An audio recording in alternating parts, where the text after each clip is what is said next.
Is everything. Yeah, I was just laughing with Ann because she had a little situation back, something about an unsustainable business model. Right, yeah, it was probably my first or my second earnings call.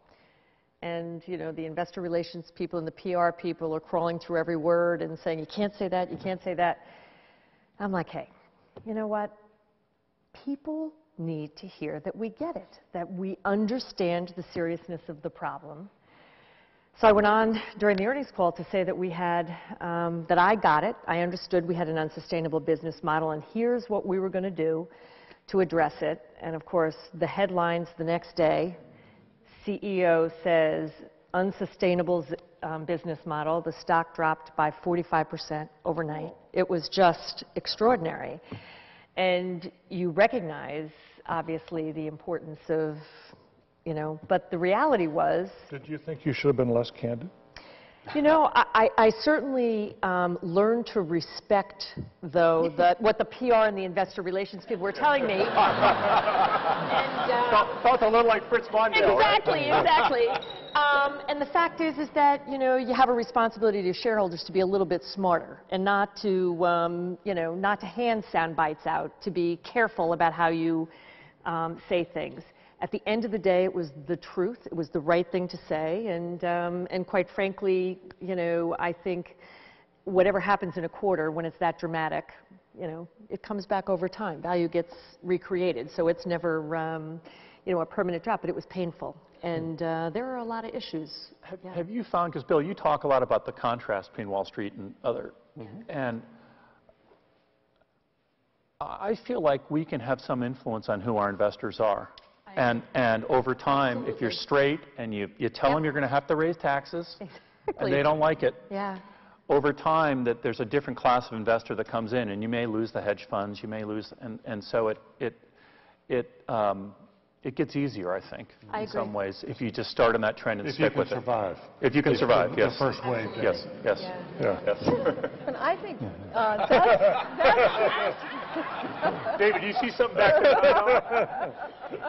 There's this theme here, and I think, you know, David, it is, whether it's business or whether it's government, you know, the ability to navigate the short term and, you know, give people hope, give people some signs that, you know, they can see a goalpost and they have some confidence that you can get there without, you know, quite frankly, mortgaging the future and taking on the tough issues, I think is an incredibly challenging issue for business today, as it is in government. I think it's the single biggest challenge businesses have. It's also because of the impatience of the investors in part. It's the impatience of the public. The public, too. Yeah, the voters are very impatient. Customers, people expect things faster. Absolutely. They expect results. Yeah.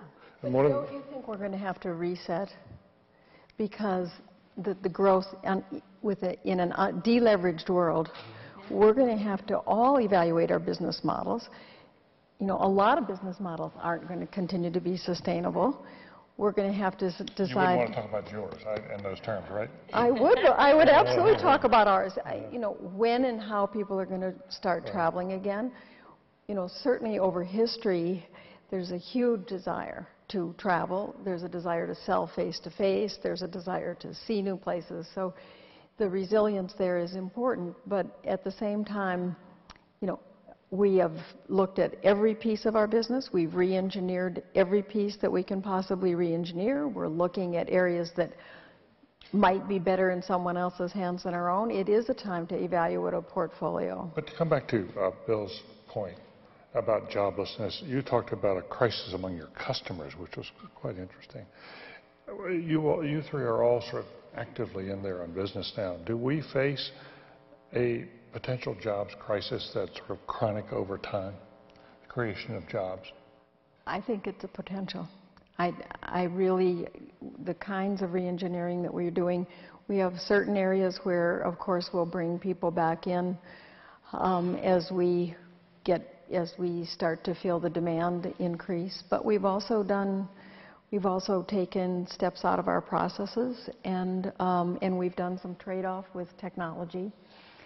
And I think it's a legitimate concern. So with 17% of the people out of work, 25% of the youth don't have work, half of this year's college graduates who got jobs, and you know not a lot of them didn't get jobs, are going to work in jobs that don't require a college degree. How are we going to get Americans back to working again? This gets to the test of what America's all about.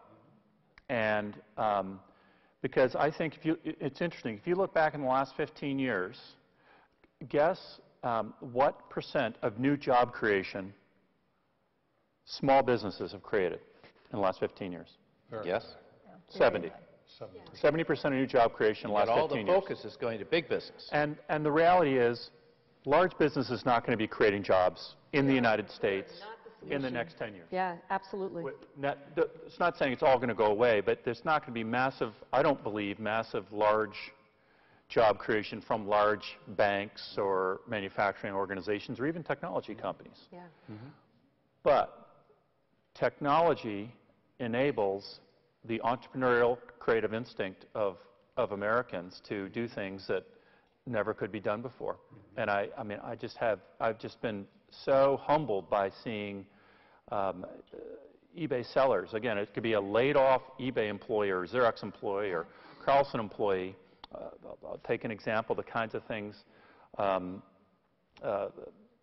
visited a couple in that sell clothing, and they get, it's a husband and wife team. Initially, the woman started doing it, and then her husband joined her. They go to department stores and get the liquidation inventory that the department stores want to get rid of, and they're now selling it on eBay. And they've created a job. And they've created a job, and they ship out of their garage in Cedar Rapids, Iowa, a place you wouldn't exactly think to be, you know, there's no manufacturing there. Or I visited a site of a guy that got laid off, started a business a year later, working with a trucking company to take all their damaged goods that get unclaimed, brings them into his little warehouse, breaks them down, and resells them on eBay. And he's creating jobs out of, there was no anyone doing this before. Now there's someone doing it. And these are real jobs. People but small business does need big business for distribution. I mean, often it's the innovation comes from the small businesses, but rarely can they gear up to get the distribution. And so there is some kind of partnership that has to happen. And the small businesses also need an environment where the banks and the venture capitalists and others will loan, and they can get to that next level. And right now, that with the credit markets the way they are, I think many of them are caught. They're not able to go public. They're needing next rounds of funding. And, you know, it's another area where we really need to get some of the financing moving again in the direction of these companies so that they can have money available to small business? If I want to start a business today, I want to be a real entrepreneur, not a stage 2, stage 3. Is the money available? Are the venture capitalists going to fund me? Can I get money? I think yes. I think the good ideas. Increasingly, about that, and the creative entrepreneurs find a way to get money.